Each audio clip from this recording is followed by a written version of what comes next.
अस्सलामुअलैकुम रहमतुल्लाहि वबरकातुहू। Myself Mohammed Zakaulla. SLC second language द्वितीय भाषा कन्नड़ा, इसमें यानी सेकेंड लैंग्वेज कन्नड़ा SLC का, इसमें जो है हम लोग व्याकरण क्लास कर रहे थे पिछले क्लास में। उसी तरह जो है व्याकरण क्लास का जो छंदस्सु में हमें अलग अलग किस्में कौन से आती, उसके बारे में हमने जो है लास्ट क्लास में डिस्कस किया था। जैसे कि मात्रा गणा आता है, उससे पहले जो है लघु गुरु प्रस्तारा किस तरह से जानना, लघु किसे कहते हैं, गुरु किसे कहते हैं, है ना। उसके बाद दिन मात्रा छंदस्सु की किस्म जो कि मात्रा गणा, अक्षर गणा और अंश गणा, ये तमाम चीज़ों जो है उसकी किस्मों को हमने डिस्कस किया था। तो आज उसका तुम्हारा जो SLC के सेकेंड लैंग्वेज रिलेटेड का षटपदिಗಳು जो है वेरी इंपॉर्टेंट है। तो इसमें का एक पैराग्राफ जैसा प्रस्तारा हाकि कर को गणा विंगड़ने माड़ी कर को दिया, तो वो कैसा करना कर को आज हमें व्याकरण में आज छंदस्सु क्लास के बारे में सीखेंगे। ओके, तो सबसे पहले हमें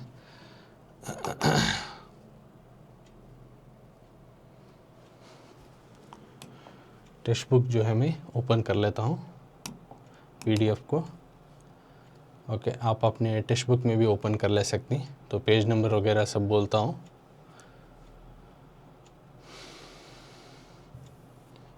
तुम्हारा पेज नंबर जो है 50 पार्ट 2 टेक्स्ट बुक में जो है भाग 2 टेक्स्ट बुक जो है उसमें पेज नंबर 50 निकाले तो तुम्हारा मिल जाता है। तो षटपदिಗಳು,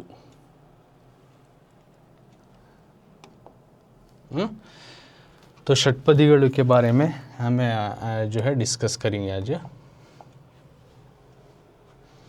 षटपदिಗಳು, पहले षटपदिಗಳು को तो क्या, ये तमाम चीज़ें हमें सीखेंगे। उसके बाद इसमें क्या क्या जो सिमिलैरिटीज आती हैं और क्या क्या जो है हमें देख सकती हैं, तमाम चीज़ें हमें अब डिस्कस करेंगे। सबसे पहले मैं ये पैराग्राफ पढ़ता हूँ। ओके, षटपदिಗಳು, षटपದಿ ಎಂದರೆ 6 ಸಾಲುಗಳಿರುವ ಪದ್ಯ। ಷಟ್ 6, ಪದಿ ಪಾದ ಸಾಲು।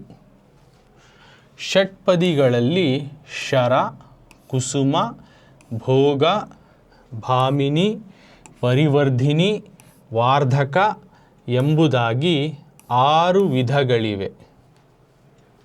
ಷಟ್ಪದಿಯಲ್ಲಿ 1, 2, 4 ಮತ್ತು 5ನೇ ಸಾಲುಗಳು ಮಾತ್ರೆ ಮತ್ತು ಗಣಗಳ ಲೆಕ್ಕಾಚಾರದಲ್ಲಿ ಸಮವಾಗಿರುತ್ತವೆ। ಅದೇ ರೀತಿ 3 ಮತ್ತು 6ನೇ ಸಾಲುಗಳು ಮಾತ್ರೆ ಮತ್ತು ಗಣಗಳ ಲೆಕ್ಕಾಚಾರದಲ್ಲಿ ಸಮವಾಗಿದ್ದು ಮೇಲೊಂದು ಹೆಚ್ಚುವರಿ ಗುರು ಹೊಂದಿರುತ್ತದೆ। ಈ ಕೊನೆಯ ಅಕ್ಷರ ಲಘುವಾಗಿದ್ದರೂ ಗುರುವೆಂದು ಭಾವಿಸಬೇಕು। मतलब ये हमें अब इसके बारे में अब डिस्कस करेंगे।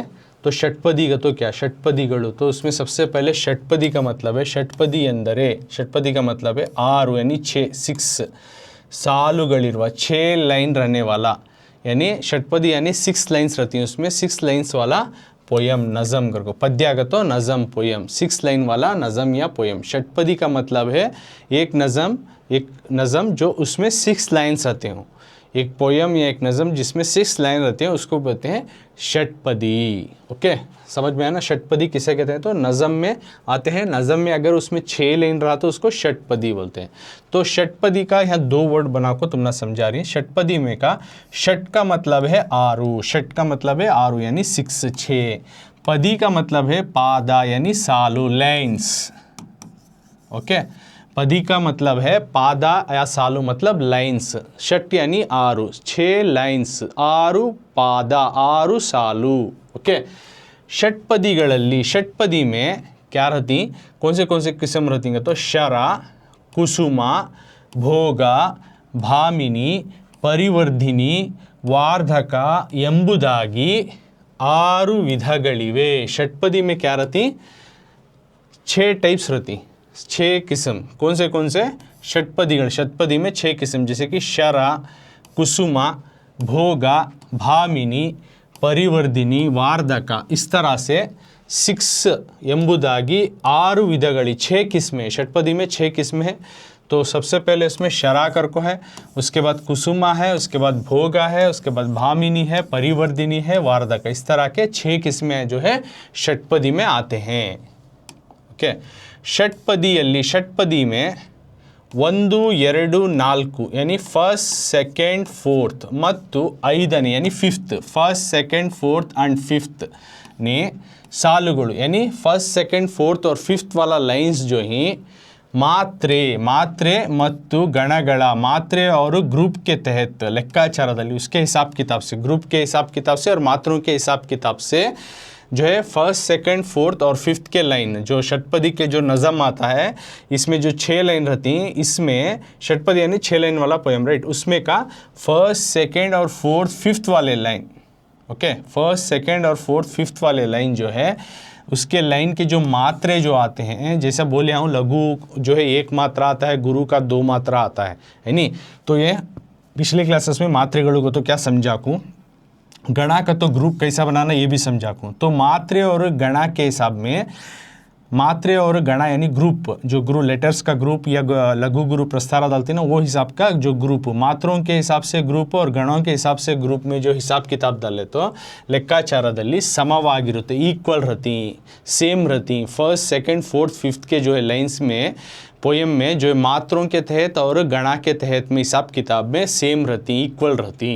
उसी तरह अदे रीति उसी नज़म में 3 ಮತ್ತು 6ನೇ, थर्ड और सिक्स्थ, उसी तरह उसी नज़म में 3 ಮತ್ತು 6ನೇ, थर्ड और सिक्स्थ के जो लाइन रहती सालुಗಳು, वो जो थर्ड और सिक्स्थ के जो लाइन रहती नज़म में वो मात्रे ಮತ್ತು ಗಣಗಳ, मात्रों के और गणों के तहत में हिसाब किताब में ಲೆಕ್ಕಾಚಾರದಲ್ಲಿ, और मात्रे और गणा मात्रों में और ग्रुपों में जो हिसाब डाले तो वो ಸಮವಾಗಿದ್ದು वो इक्वल रहती, ओके। ಮೇಲೊಂದು और उसके ऊपर एक ಹೆಚ್ಚುವರಿ और एक एडिशनल जो एक्स्ट्रा जो है गुरु ಹೊಂದಿರುತ್ತದೆ, गुरु भी उसके साथ एडिशनल रहता है।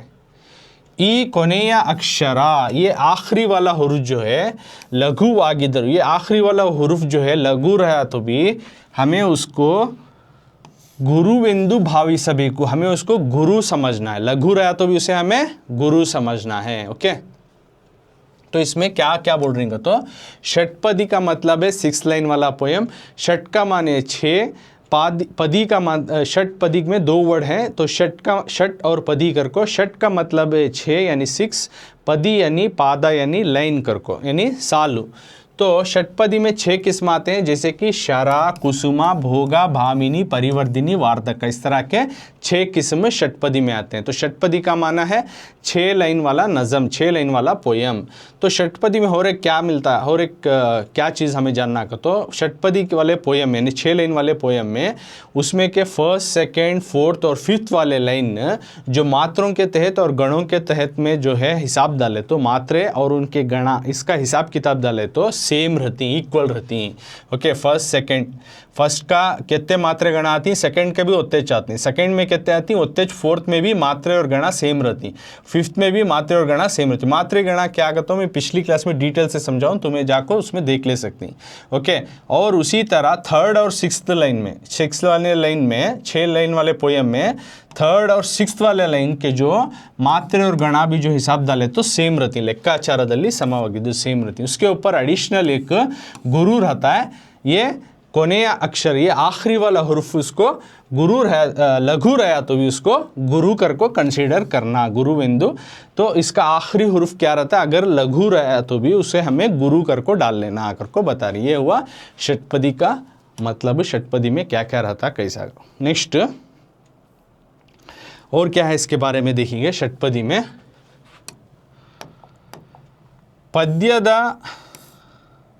पद्यದ ಮೊದಲ, पढ़ने को जाता हूँ देख लो, ಪದ್ಯದ ಮೊದಲ 3 ಸಾಲುಗಳನ್ನು ಪೂರ್ವಾರ್ಧ ಎಂತಲೂ ನಂತರದ 3 ಸಾಲುಗಳನ್ನು ಉತ್ತರಾರ್ಧ ಎಂತಲೂ ಕರೆಯುತ್ತೇವೆ। ಪದ್ಯದ ಪೂರ್ವಾರ್ಧ ಮತ್ತು ಉತ್ತರಾರ್ಧ ಸಾಲುಗಳ ಗಣ ವಿನ್ಯಾಸ ಒಂದೇ ತೆರನಾಗಿರುತ್ತದೆ।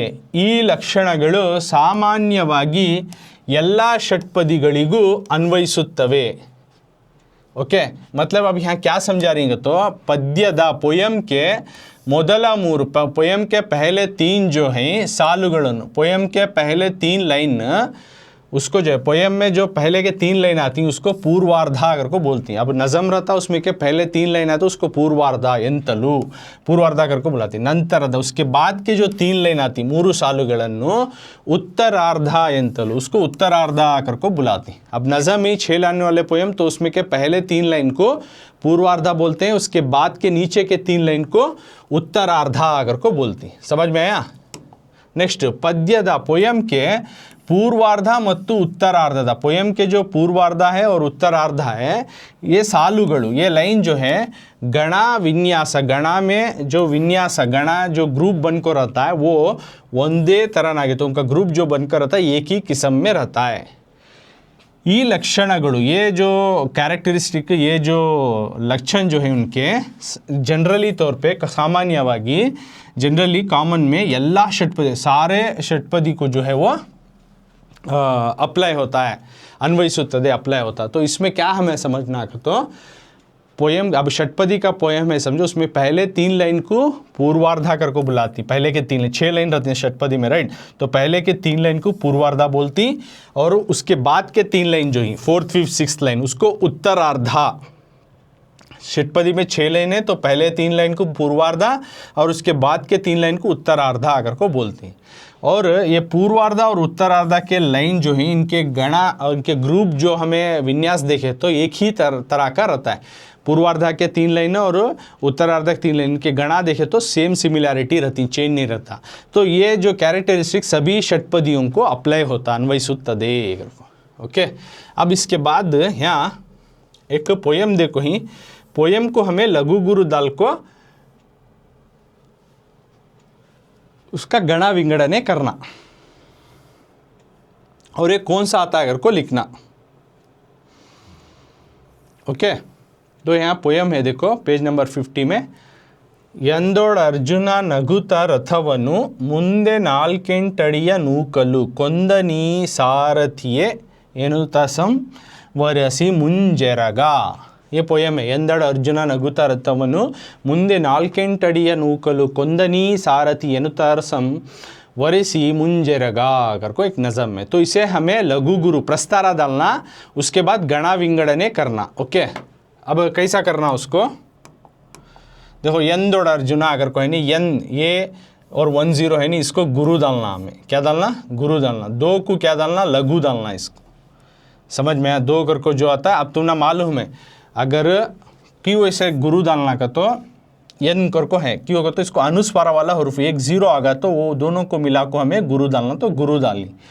2 ये जो है रुस्वरा वाला व्यंजना है तो उसे हमें लघु डालना, तो इसकी वैल्यू 1 हुई, इसकी वैल्यू 2, तो दोनों काउंट करो 2 + 1 कहता है, ये इसकी वैल्यू 2 है ना, गुरु की वैल्यू 2 तो लघु की वैल्यू 1, 2 + 1 3 हुआ। ओके, वो लिखो इसे, समझ में आया?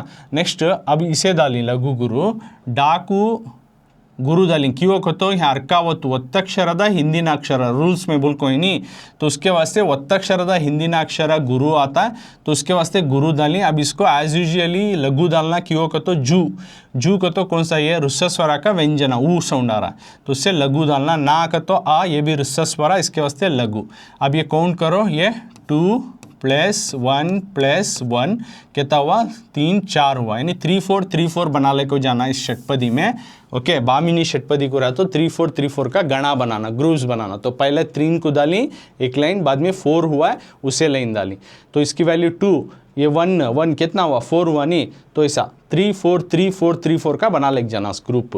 पहले प्रस्तारा डालना, बाद में ग्रुप बनाना, सो ऐसे कि दाल को नहीं बनाना, पहले पूरा प्रस्तारा डालना। अब लघु तक क्या आता है, लघु, इसे भी लघु क्यों, तो इनो स्वरा। अब यह रथवनु है, ओके, इसे भी लघु लघु लघु लघु डालना क्यों का, तो इनो पूरे रुस्वरा के व्यंजना। उसके बाद यहाँ गुरु डाली मुंदे को, मुन को क्यों का, तो ये हरूफ को क्यों, तो अनुस्वारा वाला हरूफ है, 0 वाला हरूफ है, इसके वास्ते गुरु डालना। दे ये रुस्वरा वाला ये है, उसके वास्ते लघु डालना। उसके बाद नालकेन कर को है नहीं, तो ये ना को इड़ी है और यहाँ ಒತ್ತಕ್ಷರದ ಹಿಂದಿನ भी है, इस वजह से इसको गुरु डालना। इसको ले के बाद एक 0 है तो इसको वास्ते इस गुरु डालना। बाद में ट डी या है, इसको लघु लघु लघु डालना। नू ऊ का तो ये दीर्घ स्वर वाला व्यंजन है, तो इसको हमें गुरु डालना। क को हमें लघु डालना, लू को फिर हमें लघु डालना। उसके बाद कौन कर को है तो इसे क्या डालना, हमें गुरु डालना। क्यों, अगर तो अनुस्वार वाला हुर्फ है, इसके वास्ते गुरु डालना। दा को क्या डालना, लघु डालना। यहाँ नी कर को है तो गुड़ीसु ये दीर्घ स्वरा वाला हुर्फ है, तो इसके हमें गुरु डालना। सा कर को इसे हमें गुरु डालना। फिर इसे लघु लघु डालना। क्यों का तो रुस्स स्वरा वाले व्यंजन आए। बाद में नू तासम, नू का तो फिर यहाँ लघु डालती, ता को हमें लघु डालती। सा के बाद 0 है तो दोनों को मिला के हमें गुरु डालना। ओके, क्योंकि तो अनुस्वारा वाला हुर्फ। बाद में वर ऐसी है, इसको हमें फिर लघु लघु डालना, क्योंकि तो रुस्स स्वरा वाले व्यंजन आए। बाद में मुन जरेगा अगर को है, मुन का तो यहाँ अगेन एक हुर्फ के बाद 0 है तो इसको गुरु डालना, इसको हमें लघु डालती। गा को एक गुरु लघु रहा तो इसे गुरु डालना। ओके, तो अब इसको गणा कैसा बनाना का तो 3 4 को डाल लेके जाना भामिनी षटपदी। देखो यहाँ ये 2 हुआ, ये 1 तो 3 हुआ, तो 3 का एक ग्रुप बना ले। अब यहाँ ये 2 1 1 काउंट करो, ये कितना हुआ, 4 हुआ। 3 4 3 4 का बना लेके जाना अब हमें। अगेन 1 2 3 है, देखो ये 1 1 1 तो कितना हुआ, 3 हुआ, डाल ले। तो अगेन 3 4 बोलियो। अगेन ये 1, ये भी 1 लघु की वैल्यू 1 नहीं छते सो, तो 2 3 4 आया, 4 को हमें डाल लिया। ओके, ऐसे 3 4 को इसी तरह पूरे को भी डाल लेना। अब उसी तरह देखो यहाँ अगेन ये 2 ये 1, ओके, ये दोनों मिलाओ 3 हुआ। अगेन ये 2 + 2 तो ये 4 हुआ। ये 1 1 1 तो ये तीनों मिलाए तो 3 हुआ। ये 2 1 और ये 1 4 हुआ। उसके बाद देखो ये 2 ये 1 मिलाए तो 3 हुआ। ये नेक्स्ट 2 2 हुआ 4। इसके बाद ये 1 + 1 + 1 तो 3 हुआ। इसके बाद ये 4 हुआ। उसके बाद 3, समझ में है। इसके बाद ऐसे 4। उसके बाद ये लघु रहा तो भी इसे हमें गुरु डाल लेना। लघु रहा तो भी हमें क्या डालना, इसको गुरु डालना कर को एज पर द कंडीशन बोलता है, तो इसके वास्ते हमें गुरु डाल लेती। ओके, उसके बाद भामिनी षटपदिय लक्षणगळु, इसके कैरेक्टरिस्टिक्स क्या है भामिनी षटपदी के, वो हमें लिखना। 6 पादगळुल्ल पद्य, यानी भामिनी षटपदी में 6 लाइन्स वाले पोयम आती। उदाहरणियल्ली एग्जाम्पल के तौर में पद्यद पूर्वार्ध, पोयम के जो है पहले के जो पूर्वार्ध यानी पहले के 6 लाइन, ओके, पहले के जो 6 लाइन ही, पहले के जो 3 लाइन्स ही उसको पूर्वार्ಧ ಮಾತ್ರ ನೀಡಲಾಗಿದೆ। ಇದರಂತೆಯೇ ಉತ್ತರಾರ್ಧ ಸಾಲುಗಳು ಇರುತ್ತವೆ। यहाँ एग्जाम्पल के तौर में सिर्फ 3 लाइन दी, उसको पूर्वार्ध बोलती, उसके बाद के 3 लाइन को उत्तरार्ध बोलती। तो एग्जाम्पल के तौर में यहाँ पहले के 3 लाइन देखो ही, उसी तरह उत्तरार्ध आगे के 3 लाइन भी इसी तरह 3 4 3 4 का बनाना भामिनी षटपदी में। गणा विंगड़ने, ओके, गणा का तो लाइन्स डाल को करती नहीं, मैं दिखाया नहीं। 3 4 3 4 को हमें ग्रुप बनाए नहीं, उसको बोलती गणा। अब यहाँ और क्या दी सेकंड में, इसका और एक दूसरा कैरेक्टरिस्टिक दूसरा इसका ये क्या कहते ಭಾಮಿನಿ ಷಟ್ಪದಿಗ ಫಸ್ಟ್ ಸೆಕೆಂಡ್ और फोर्थ 1 2 4 ಮತ್ತು 5ನೇಯ ಸಾಲುಗಳು, यानी फर्स्ट सेकेंड फोर्थ और फिफ्थ लाइन जो है समವಾಗಿದ್ದು ಈಕ್ವಲ್ रहती। ओके, 3 4 मात्रेय यानी 3 4 मात्रों का 4 गणಗಳು, 3 4 मात्रों का 4 ग्रुप रहता है। 3 4 का ऐसा मात्रे डाले गए तो उसका 4 ग्रुप रहती। नेक्स्ट थर्ड वन 3 ಮತ್ತು 6ನೇಯ ಸಾಲುಗಳು, थर्ड और सिक्स्थ लाइन समವಾಗಿದ್ದು ಈಕ್ವಲ್ रखो। थर्ड और सिक्स्थ लाइन जो है ಈಕ್ವಲ್ रखो। 3 4 ಮಾತ್ರೆಯ 3 4 ಮಾತ್रों का 6 ग्रुप रहती हैं, 6 गणಗಳಿರುತ್ತವೆ। ಹಾಗೂ और उसी तरह ಮೇಲೊಂದು उसके एडिशनल में एक गुरु भी रहता है। तो ಭಾಮಿನಿ ಷಟ್ಪದಿಯಲ್ಲಿ ಲಘು ಗುರು ಲಘು ಈ ರೀತಿ ಮಧ್ಯೆ ಗುರು ಇರುವ ಗಣ ಬರಬಾರದು। तो जो है तुमने भामिनी षटपदी में जब भी तुम्हें प्रस्तारा डालती है, यानी लघु गुरु डालने को प्रस्तारा डालना बोलती है, राइट। तो उस टाइम में जो है इस तरह से 2 लघु के बीच में एक गुरु नहीं आता भामिनी षटपदी में। ये रीति मध्य गुरु इरुवा गण बराबर, इस तरह का ग्रुप नहीं आना। गण बराबारदु, गण बराबारदु को तो ग्रुप नहीं आना, गण बराबारदु ग्रुप नहीं आना। कौन सा 2 लघु रखो, उसके दरमियान में गुरु नहीं आना। अब भामिनी षटपदी के अगेन कैरेक्टरिस्टिक उसके क्या क्या हैं, भामिनी षटपदी किसे बोलती हैं, तो देखो ये 6 लाइन वाला पोयम। तो यहाँ पे एग्जाम्पल के तौर पे जो पहले 3 लाइन थी उसी तरह सेम लघु गुरु आती और सेम गणा विंगड़ने होती अगले 3 लाइन जो कि उत्तरार्धा बोलती हैं उसे। नेक्स्ट इसमें क्या बोल रहे हैं, फर्स्ट सेकंड और फोर्थ फिफ्थ लाइन इक्वल रहती और थर्ड और जो कि 3 4 फर्स्ट सेकंड फोर्थ और फिफ्थ के लाइन जो है पोएम सेम रहती, जो गणा विंगड़ने या लघु गुरु डालती वो, और थर्ड फोर्थ जो है 3 4 3 4 के इस तरह से 4 ग्रुप बनती, 4 गणಗಳು 3 4 3 4 3 4 इस तरह से 4 ग्रुप बनती। और थर्ड और सिक्स्थ लाइन में फर्स्ट सेकंड फोर्थ फिफ्थ के क्या बोल रही हैं, इक्वल रहती मात्रे और गणा अगर को, ओके इस लाइन में बोली। और थर्ड और फोर्थ लाइन 3 4 3 4 इस तरह से 4 ग्रुप बनती, 4 गण। अब नेक्स्ट पॉइंट में क्या बोल रही, 3 ಮತ್ತು 6ನೇ ಸಾಲುಗಳು का तो थर्ड और सिक्स्थ लाइन जो है इक्वल रखो, उसमें भी 3 4 का ग्रुप बना लिए थे जिसमें कि 6 ग्रुप्स बनती, और साथ में एडिशनल एक गुरु भी आता, लघु रहा तो हमें गुरु डालती हैं। और 4वां कंडीशन क्या भामिनी षटपदी का तो पहले लघु रहता है क्या भामिनी षटपदी में 4वां कंडीशन क्या तो ऐसा लघु लघु गुरु लघु इस तरह वाला ग्रुप नहीं बनाना, 2 लघु के दरमियान एक गुरु नहीं आना, इस तरह का एक ग्रुप एक गणा नहीं बनाना करको, ये भामिनी षटपदी का रूल्स बोलता है। ओके, तो भामिनी षटपदी ये हुआ किस तरह से भामिनी षटपदी का प्रस्तारा डालना और ये करना। तो यहाँ पर इतना जो मैं छंदस्सु के बारे में तुमने डिटेल से समझाया हूँ, तो ये पूरा छंदस्सु के बारे में है। अब उसके आगे का जो है अलंकारा ऑलरेडी थोड़ा किया था, उसके अलंकारा का अब डिटेल से हमें अब सीखेंगे। अब छंदस्सु हुआ, उसके साथ अलंकारा अगर को, ये भी ग्रामर में आता है। ओके, अब अलंकारा का तो क्या, जैसा हमें डेकोरेशन वगैरह करती नहीं उसी तरह अलंकारा जो पोयम में भी अलंकारा एक डेकोरेशन होता है। तो यहाँ देखो क्या बोल रही, पहले मैं पढ़ता हूँ उसके बाद वर्ड टू वर्ड तुमने समझाता हूँ। ಕವಿಗಳು ಬರೆದ ಕಾವ್ಯಮಯ ಭಾಷೆಯಲ್ಲಿನ ಶಬ್ದ ಅರ್ಥ ವೈಚಿತ್ರ್ಯಗಳನ್ನು ತಿಳಿಸುವ ಶಾಸ್ತ್ರಕ್ಕೆ ಅಲಂಕಾರವೆಂದು ಹೆಸರು। ಅಲಂಕಾರದಲ್ಲಿ ಶಬ್ದಾಲಂಕಾರ ಮತ್ತು ಅರ್ಥಾಲಂಕಾರ ಎಂದು 2 ವಿಧ। ओके, तो अब इसमें क्या बोल रही हैं तो अलंकारा का तो कविಗಳು बरेदा पोयम लिखने वाले काव्यमय भाषेयಲ್ಲಿನ एक नज़म वाले लैंग्वेजेस में, ओके नज़म जो लैंग्वेज में जो नज़म आता उसमें शब्द यानी वर्ड्स साउंड अर्थ माने वैचित्र्यಗಳನ್ನು और वेरिएशन डिफ्रेंशिएट ತಿಳಿಸುವ बताने वाले शास्त्र को ತಿಳಿಸುವ ಶಾಸ್ತ್ರಕ್ಕೆ अलंकारವೆಂದು ಹೆಸರು, उसको अलंकार कहते हैं। तो अलंकारದಲ್ಲಿ अलंकार में शब्दालंकार करको अलंकारದಲ್ಲಿ शब्दालंकार यानी अलंकार में अगेन 2 किस्में आती है, एक शब्दालंकार ಮತ್ತು और एक अर्थालंकार। यानी अलंकार में 2 टाइप्स, एक शब्दालंकार और दूसरा अर्थालंकार ಎಂದು 2 विधा, ऐसे 2 किस्में रहती, समझ में आया।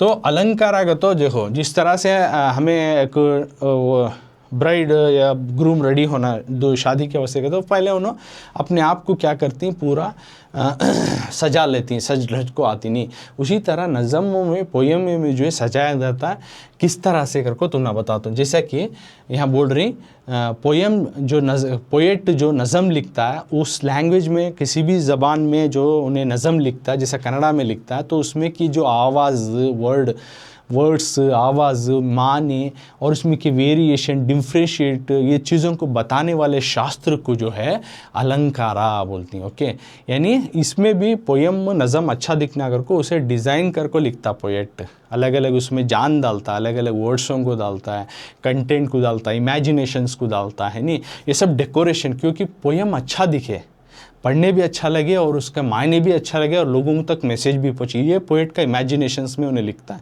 तो यहाँ पे जिस तरह से लोग अपने आप को डेकोरेटिव सजाती हैं, उसे नज़म को भी सजाया जाता है कैसे, वर्ड्स के ज़रिए से, मानों के ज़रिए से, अलग अलग उसमें के इमेजिनेशन के ज़रिए से, वेरिएशन के ज़रिए से जो है इस चीज़ को जो बताता नहीं, इसे अलंकारा अगर को बोलते हैं इस कारण। अलंकारा का तो एक लैंग्वेज में नज़म है, तो उसमें के जो वर्ड्स साउंड्स माने और जो उसमें का डिफरेंट डिफ्रेंशिएट वेरिएशन को बताने वाले शास्त्र को अलंकार आगती।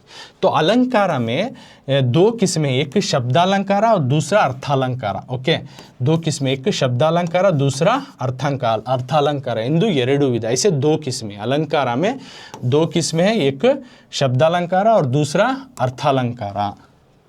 अब नंबर 1 ಶಬ್ದಾಲಂಕಾರ। ಶಬ್ದಗಳ ಚಮತ್ಕಾರದಿಂದ ಕಾವ್ಯದ ಸೊಬಗು ಹೆಚ್ಚಿಸುವಂತಹ ಕುಶಲತೆಗೆ ಶಬ್ದಾಲಂಕಾರ ಎಂದು ಹೆಸರು। ओके, तो शब्दालंकार मतलब शब्दಗಳ यानी साउंड्स के, वर्ड्स के चमत्कारದಿಂದ, वर्ड्स के चमत्कारों से, वर्ड के जो है इमेजिनेशन से काव्यदा पोयम का जो है सोबगु ब्यूटीनेस को पोयम का जो ब्यूटीनेस को खूबसूरती को ಹೆಚ್ಚಿಸುವಂತ, वो ज़्यादा करने वाले जो कुशलते के स्किल्स को जो है शब्दालंकार ಎಂದು ಹೆಸರು, उसको शब्दालंकार बोलती है। यानी शब्दालंकार किसे बोलती है तो शब्दों के चमत्कार से, यानी अलग अलग वर्डों का इस्तेमाल करको काव्यद सोबगु इच्छिसुवंता, नज़म की जो है खूबसूरत आगी, उसकी इमेजिनेशन को जो है ज़्यादा कर सके, उसको सजा सके, इस तरह की जो स्किल्स को जो है शब्दालंकार बोलती। शब्दालंकार का तो अलग अलग वर्डों को, अलग अलग शब्दों को, रवाओं को, समझ में अल्फाजों को इस्तेमाल करके पोयम की खूबसूरती को और ज़्यादा अच्छा कर सके, उसको बयां कर सके, इसको बोलते हैं शब्दालंकार। अब उदाहरण एग्जाम्पल के तौर पे बोलने, बल्लवने बल्ला बेल्लद रुचिया अगर को एक लाइन। ओके, मतलब जानने वाला ही जानता है गुड़ का जो है मज़ा। बल्लवने बल्ला, जानने वाला ही जानता है, बेल्लद रुचिया गुड़ का मज़ा। ಎಳೆಗಿಳಿಗಳ ಬಳಗಗಳು ನಳನಳಿಸಿ ಬಳೆದ ಕಳವೆಯ ಎಳೆಯ ಕಾಳಿಗೆ ಆಶಿಸಿ ಬಂದವು करको है। यानी एड़े गिड़ीगड़ा यानी कौले यानी छोटे जो तोते हैं, ಬಳಗಗಳು इनका ग्रुप नळनಳಿಸಿ के यानी उड़ते हुए खिलखिलाते हुए, ಬೆಳೆದ ಕಳವೆಯ यानी जो ग्रो करे हैं क्रॉप्स में का, एड़ेया काड़ीगे जो दानों को खाने के लिए आए, आशीषी बंदव। देखो वर्ड्स कैसे इस्तेमाल करें जो कि नज़म की खूबसूरत आगे को, उसका जो है प्रोनाउंसिएशन को है नी ये बढ़ा सके, तो उसके वास्ते इस तरह के अलंकारों को शब्दालंकार बोलते हैं। इस तरह के अगर वर्ड्स इस्तेमाल कर सके जो कि नज़म की और भी खूबसूरती अच्छा कर सके, उसके बयां को, एक्सप्रेशन को और भी अच्छा कर सके, इस तरह के वर्ड्स अगर इस्तेमाल हो रही तो उसको शब्दालंकार बोलती। Okay, next अर्थालंकार। अर्थालंकार का तो क्या पढ़ता हूँ, देखो अर्थालंकार अर्थ ಚಮತ್ಕಾರದಿಂದ, ಅರ್ಥಾಲಂಕಾರ का मतलब अर्थ ಚಮತ್ಕಾರದಿಂದ ಕಾವ್ಯದ ಸೊಬಗನ್ನು ಹೆಚ್ಚಿಸಿದ್ದರೆ ಅವುಗಳಿಗೆ ಅರ್ಥಾಲಂಕಾರ ಎನ್ನುವರು। ಅರ್ಥಾಲಂಕಾರದಲ್ಲಿ ಹಲವು ವಿಧಗಳಿವೆ, ನೀವು ಈ ಕೆಳಗಿನ ಎರಡು ವಿಧಗಳನ್ನು ತಿಳಿದರೆ ಸಾಕು। ओके, तुमने अर्थालंकार में के टाइप्स आते हैं, सो ये तुमने इंपॉर्टेंट जो आप बता रहा हूँ ये बहुत इंपॉर्टेंट अलंकार में। तो ये क्या बोल रही इसका, तो इन्हों अर्थालंकार का तो अर्थ है बोल रहा, मीनिंग का अलंकार। अर्थ चमत्कारದಿಂದ, मानव के चमत्कारों से, मानव के जो है मानव के जो चमत्कार से अलग अलग किस्म के मानों का इस्तेमाल करको नज़म में काव्यद सोबगुनो, नज़म की जो खूबसूरत आगी, नज़म की जो उसकी ब्यूटीनेस को बढ़ाए तो ಹೆಚ್ಚಿಸಿದರೆ ಅವುಗಳಿಗೆ उनको बोलते अर्थालंकार एन्नूर। उनको अर्थालंकार यानी अलग अलग माने देने वालों का अल्फाज रवाओं को इस्तेमाल कर को पोयम की जो खूबसूरती बढ़ाए तो उसको बोलते हैं अर्थालंकार। तो अर्थालंकारದಲ್ಲಿ ಹಲವು ವಿಧಗಳಿವೆ। अर्थालंकार में बहुत किस्में हैं कहते हैं, लेकिन तुमना सेकेंड लैंग्वेज कन्नड़ में ನೀವು ಈ ಕೆಳಗಿನ ये नीचे दिए गए ಎರಡು ವಿಧಗಳನ್ನು, दो किस्मों को ತಿಳಿದರೆ ಸಾಕೆ। दो किस्में तुमना मालूम रहना। अर्थालंकार में बहुत किस्म है, लेकिन तुमने सेकेंड लैंग्वेज SLC के जो कन्नड़ा को जो है तुमने ग्रामर में दो अलंकार जो ही वो सीख ले तो बस, उसके ऊपर इस तुमना एग्ज़ाम्स को आते सो। ओके, तो सबसे पहले जो अर्थालंकार में आता है उपमालंकार। क्या आता बच्चों, उपमालंकार। तो उपमालंकार का तो क्या हमें सीखेंगे, सबसे पहले मैं पढ़ता हूँ, उसके बाद तुम ना वर्ड टू वर्ड समझाता हूँ। देखो उपमालंकार, ಒಂದು ಮತ್ತೊಂದರಂತೆ ಇದೆ ಎಂದು ಹೋಲಿಸಿ ವರ್ಣಿಸುವುದನ್ನು ಉಪಮಾಲಂಕಾರ ಎನ್ನುತ್ತೇವೆ. ಇಲ್ಲಿ ಹೋಲಿಕೆಗಳನ್ನು ಉಪಮಾನ ಎಂತಲೂ ಯಾವುದಕ್ಕೆ ಹೋಲಿಕೆ ಕೊಡುವವೋ ಅದನ್ನು ಉಪಮೇಯ ಎಂದು ಕರೆಯಲಾಗುತ್ತದೆ. ಉಪಮಾನ ಮತ್ತು ಉಪಮೇಯಗಳ ನಡುವೆ ಸಂಬಂಧ ಕಲ್ಪಿಸುವ ಶಬ್ದಗಳನ್ನು ಉಪಮಾವಾಚಕ ಎನ್ನುತ್ತೇವೆ. ಈ ಮುಂದಿನ ಉದಾಹರಣೆಯನ್ನು गमनिसी. ओके, तो इसमें क्या बोल रहे हैं, उपमालंकार का मतलब है ಒಂದು एक ಮತ್ತೊಂದರಂತೆ, एक और एक के जैसा है, इदे एक और एक के जैसा है करको ಎಂದು ಹೋಲಿಸಿ, ऐसा कंपेयर को एक और एक के जैसा है करको कंपेयर करको वर्णिಸುವುದನ್ನು डिस्क्राइब करने की चीज़ जो है एक और एक के जैसा है, कंपेयर कर रही, एक अब एक चीज़ है वो उस और एक के जैसा है कर कंपेयर करती नहीं, उसके साथ मिलाप करती नहीं, वो चीज़ को जो है क्या कहती हैं तो नज़म में उस तरह के जुमलों को उपमालंकारा एन्नुत्तेवे, उसको उपमालंकारा बोलते हैं. उपमालंकारा का तो एक चीज़ ले लेकर उसको और एक के साथ कंपेयर करना, और एक के साथ मिलाप करना, तो उसे बोलती है उपमालंकारा. इल्ली तो यहाँ पे होलिकेಗಳನ್ನು जो मिलाप कर रही, जो कंपेयर कर रही, उसको उपमाना करको बोलती.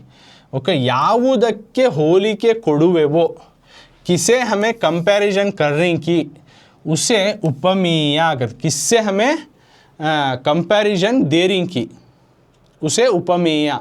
ओके, यहाँ कंपैरिजन को उपमाना बोलती. कंपैरिजन होलिकेಗಳನ್ನು उपमाना, कंपैरिजन यानी जो मिलाप कर रही उसको उपमाना बोलती. किसके साथ, ಯಾವುದಕ್ಕೆ ಹೋಲಿಕೆ, किसके साथ हमें कंपैरिजन कर रही उसे बोलती उपमेय. ओके, ಎಂದು ಕರೆಯಲಾಗುತ್ತದೆ.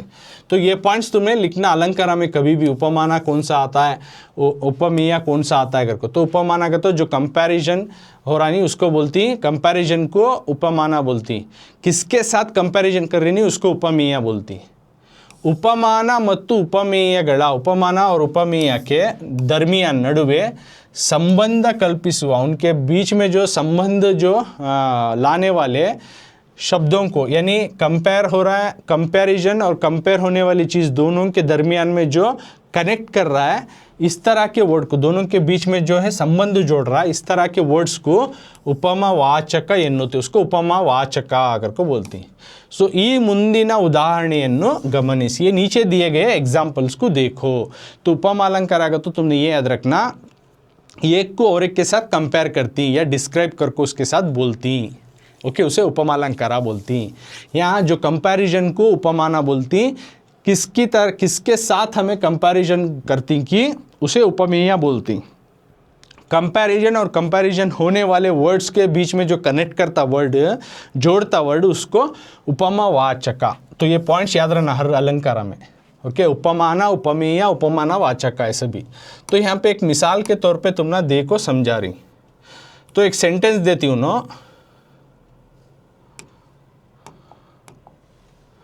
देखो यहाँ, ಮಗುವಿನ ಮುಖ ಚಂದ್ರನಂತೆ ಮನೋಹರವಾಗಿದೆ. एक सेंटेंस क्या, मगुविना मुख चंद्रनंते मनोहरवाಗಿದೆ. बच्चे की सूरत चांद के जैसा खूबसूरत है, एक चांद के जैसा बहुत ही खूब है. मगुविना बच्चे का, मुख सूरत, चंद्रनंते चांद के जैसा, मनोहरवाಗಿದೆ इतना खूबसूरत है, इतना अच्छा है. कैसे चांद के जैसा, बच्चे का सूरत चांद के जैसा अच्छा है. ओके, अब इसमें हमें उपमाना कोसा आता है, उपमेय कोसा आता है, समानवाचक और समान धर्म, ये पॉइंट डाल को लास्ट में हमें अलंकारा कोसा अगर को लिखना समय. समझ में आया बच्चों? समन्वय वो सब लिखो, समन्वय भी. इसके बाद हमें कौन सा अलंकार अगर को लिखना. तो उपमाना तो किसके साथ कंपेयर किया जा रहा है, उसको कंपैरिजन हो रहा नहीं, उसको बोलती उपमाना. तो किसके साथ कंपैरिजन, बच्चे का सूरत चांद के साथ कंपैरिजन हो रहा, सो तो कंपैरिजन जो हो रहा है चंद्रा, वो उपमाना में लिखना. उपमाना चंद्रा, कंपैरिजन हो रहा है, सो उपमाना कंपैरिजन को किसके साथ, चंद्रा के साथ, चांद के साथ. ये पॉइंट्स तुम्हें नहीं देते, तुम्हें बना लेना. सो ऑलरेडी समझे नहीं, उपमान उपमेय उपमानवाचक समान धर्म समन्वय, ये पॉइंट्स तुम्हें जो लिख ले को हर एक भी ऐसा दिए तो कौन सा अलंकार लिखो, अगर कोई एक सेंटेंस देती हमें ये पॉइंट बना ले को हमें लिखना, सो ये फलाना अलंकार आता है तो सबसे पहले से स्टेप बाय स्टेप हमें लिख लेना, कौन सा उपमाना लिखना, उसके बाद उपमेय लिखना, उपमावाचक का लिख लेना, समान धर्म लिखना, समन्वय करके लिख लेना। ओके अब ये सेंटेंस में उपमाना कौन सा आता है, किसके साथ कंपैरिजन कर रही नहीं, वो चंद्रा के साथ, तो चंद्रा अगर को लिख लेती। अब ये सेंटेंस में उपमेय किसको कंपेयर कर रही, मगुविना मुखा, उपमेय कहते किसको कंपेयर कर रही वो, तो मगुविना मुखा अगर को लिखती, बच्चे की सूरत को चांद से कंपेयर कर रही, तो मगुविना मुखा उपमेय में आता, उपमाना में चंद्रा आता, किसके साथ कंपेयर हो रहा उन्हें। ओके उपमाना वाचक मगुविना मुखा और चंद्रा को जो जोड़ रहा है एक ही जैसा अगर को, वो वर्ड कौन सा, अंते अगर कोई नहीं वो अंते लिखती, उपमा वाचक जोड़ने वाला वर्ड, दो भी एक ही, दो बच्चे का सूरज चांद जैसा, जैसा करने वाला वर्ड है वो जोड़ रहा है इन दोनों को, वो वर्ड को उपमा वाचक में लिखना अंते अगर को। अब समान धर्म क्या, दोनों में सिमिलरिटी क्या मिलती है, ये पॉइंट लिख तुम्हें लिखना, चंद्र ಮತ್ತು ಮಗುವಿನ ಮುಖದಲ್ಲಿರುವ मनोहरते, सिमिलरिटी क्या मिलती है तो चांद और बच्चे की सूरत में, मगुविना मुखदಲ್ಲಿರುವ चंद्र चांद मत्तु और मगुविना मुखदಲ್ಲಿರುವ बच्चे की सूरत में रहने वाली मनोहरते, उसकी खूबसूरत आगी, मनोहरते ये समान धर्म है, चांद और बच्चे की सूरत में जो खूबसूरत आगी है उसको मनोहरा बोलती है। ओके नेक्स्ट समन्वय क्या है, समन्वय क्या आता है इसमें, इल्ली यहाँ पे उपमेयवाद, उपमेय जो है ये मगुविना मुखवन्नु बच्चे की सूरत को उपमानवाद, उपमाना जो है चंद्रनिगे चांद के साथ होलिಸಲಾಗಿದೆ, कंपेयर किया गया, उपमेय जो है बच्चे की सूरत यहाँ पे उपमाना चांद के साथ कंपेयर किया जा रहा है। सो ಹಾಗಾಗಿ इसलिए ಇದು उपमालंकार, इसलिए नहीं एक को और एक के साथ कंपेयर किया जा रहा है, इसलिए ये उपमालंकार में आता है अगर को तुम्हें लिखना। ओके क्यों उपमालंकार आता है अगर को, तो इस तरह के बहुत सारे तुम ना एक जो इसी तरह के सेंटेंस देती दूसरे दूसरे तुम्हें देख लेना, अगर ये अंत्य अगर को आ गया तो तुम्हें मालूम हो जाता है अंत्य अगर को रहा तो, और एक उपमालंकार अगर कैसा फाइंड आउट करना अगर तो अंत्य रहा तो उन्हें उपमालंकार। ओके तो अलंकारಗಳು ये 3 मार्क्स को तुमने आता, ವೆರಿ ಇಂಪಾರ್ಟೆಂಟ್, एक लाइन दे डालती, अलंकार समन्वयಗೊಳಿಸಿ अलंकारವನ್ನು ಹೆಸರಿಸಿ अगर को देती एग्जाम में या टेस्ट में, तो एक जुमला देती, इसी तरह का कौन सा भी देती, मगुविना मुखा चंद्रनंते मनोहरवाಗಿದೆ, सी एग्जाम्पल के तौर में एक सेंटेंस दी, या इसी तरह के दूसरे भी पोएम में जो आती तुम ना वो देती, तो बच्चे की सूरत चांद की जैसी मनोहर है, तो इसमें पॉइंट वाइज बना लेती, उपमाना उपमेय उपमानवाचक समान धर्म समन्वय आकर को बना लेती, पूरे 5 पॉइंट लिख लेती। तो उपमाना जो कंपैरिजन हो रहा वो चीज़ को लिखना, उपमाना में किसके साथ हो रहा है, चांद के साथ, तो चंद्रा। उपमेय किसको कंपेयर कर रही, मगुविना मुखा बच्चे की सूरत, वो यहाँ लिखती। उपमानवाचक इन दोनों को कनेक्ट कर रहा सा वर्ड कौन सा, बच्चे की सूरत चांद जैसा, जैसा अंत्य, अंत्य जैसा यानी अंत्य, अंत्य कुछ उपमाना उपमावाचक में लिखती है। उपमावाचक उपमालंकार में सबको अंत्य चाहता ज़्यादातर। ओके ओल्ड कर को हड़े गणना में आता है। समान धर्म क्या, इसमें सिमिलरिटी क्या, बच्चे की सूरत और चांद दो भी जो है मनोहरी, दोनों खूबसूरत हैं।